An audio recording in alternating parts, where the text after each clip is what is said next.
Dexter. Now I really got 80,000 on my watch too, you know what I'm saying?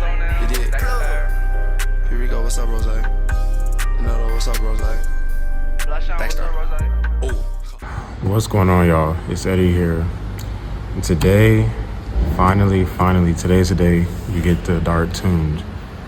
Now, if you guys seen the last video, I gave a quick update. There's been a little hiatus. It had to be postponed because we had ECU problems, but today's finally gonna happen. I'm not gonna do much talking on the intro. It's super early. I'm tired. The tuner is on the way right now. He's bringing in the tuned ECU. He had to basically take out the ECU and tune it at his office and everything. He couldn't tune it here. The dart ECU, you have to take it out from the engine, but I don't know, something like that. I don't know. At this point, I don't know what's going on. Yeah, like I said, not much talking. Leave a like, drop a comment, and sub to the channel if you're new. And without further ado, let's get into it. Bro, I haven't been in this thing. I mentioned it in the last video, but I haven't been in this thing in like over a week. It's been sitting here. Battery's disconnected. Just been sitting here looking real sad, real lonely. But if you didn't see the last video, I gave a super quick update on this thing. I actually cut all my hair off in the last video, so go check that out if you didn't see it. But if you guys don't know, the dart ECU is actually connected right here next to the battery. So the ECU is in the engine bay itself. So you can't, like most cars, you can't tune the ECU from inside the car. You have to actually like take it out of the engine bay and tune it remote and tune it like that. So he had to actually disconnect the battery. It's still disconnected. It's been like that for over a week. Battery disconnected. The ECU is disconnected. He has the ECU now. It's tuned up and everything. So he's bringing it. He's bringing the tuned ECU. He's gonna hook it up and everything. But man, it's felt like forever since I've driven this thing. But we're finally getting it back today.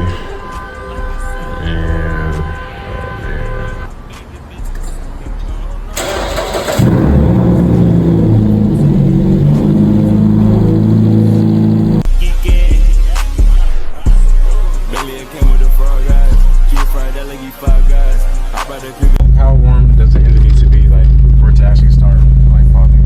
Oh, it should be in the middle. Okay. Yeah, so it's fairly. So can you hurt it if you do it while it's cold? Can you like hurt it? Yeah, it's not recommended to rev the engine and apply load while it is not at its operating temperature. I think my neighbor's gonna hate me even more than they already do. They will look good. Oh damn, it's loud. How do you think the exhaust affects the pops like? It affects a lot. Even when I set it to like a soft setting, and if the exhaust is loud, it will perform still very loud because of the exhaust. It's like, imagine like this. Imagine trying to scream with your mouth shut, like your lips closed, and imagine screaming with the open mouth. Same thing. If you will stay on the same level of the voice coming out of your throat, you will still end up getting loud if you open the mouth, right? Same thing happens here. Okay. Is it on mild? You tuned it mild, right? Mild? I did mild settings, but I'm sure it will be really loud here.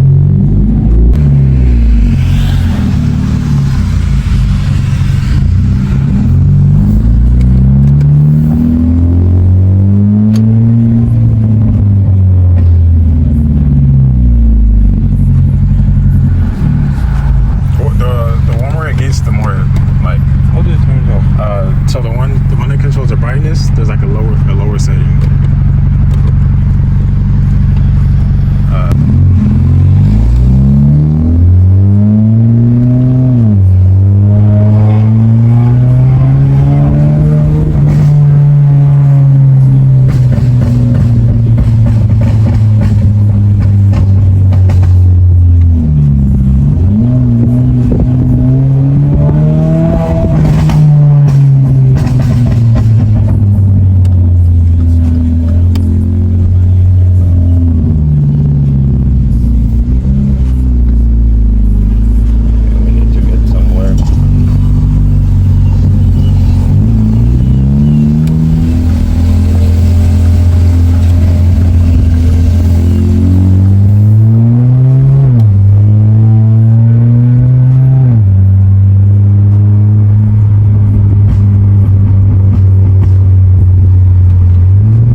sound really, really aggressive.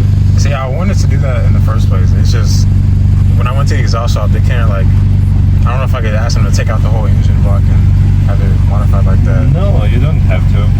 How would you? What you can do is just disconnect the header and cut out, and put it back.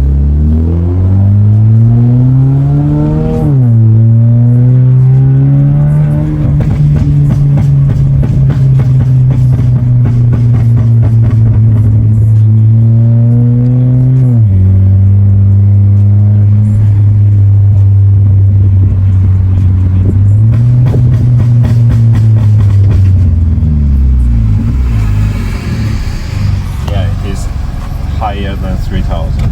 Well, I mean, lower than 3. Lower than 3 it doesn't. It does higher than 3. Do you work on exhaust or do you? No, I don't. I mean, I do, but on my cars. But it is not something that I specialize for the customer. Yeah.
Downshifts and you rev all the way through the rev range.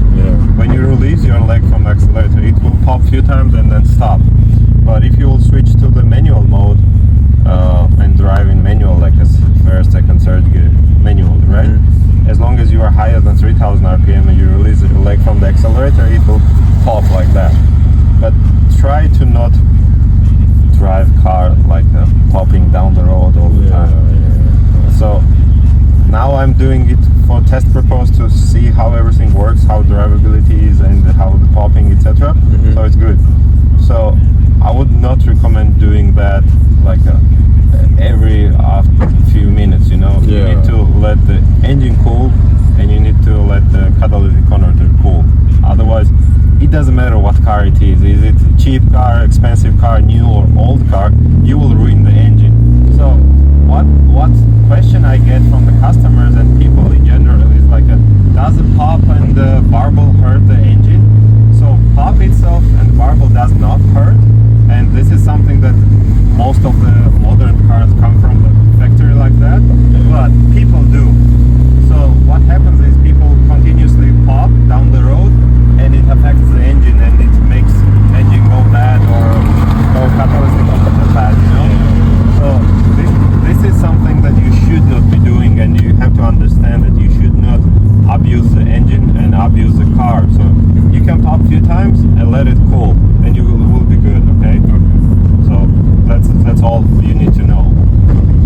So it doesn't matter if you don't have the pops. If you keep a revving engine, for example, and if you hit the factory rev limiter all the time and stay on it, you will ruin the engine and you will hurt the engine. Even without pops. Yeah, and it is just a factory's rev limiter.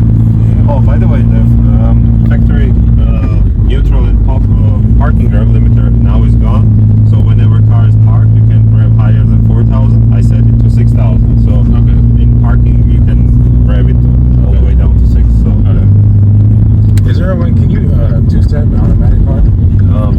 you can, but not on stock ECU.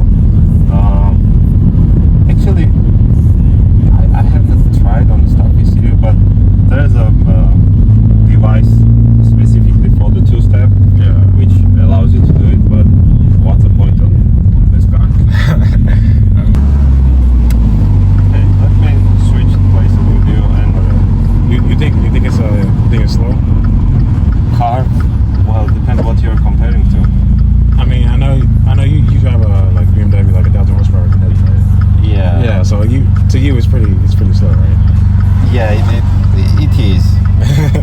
It is.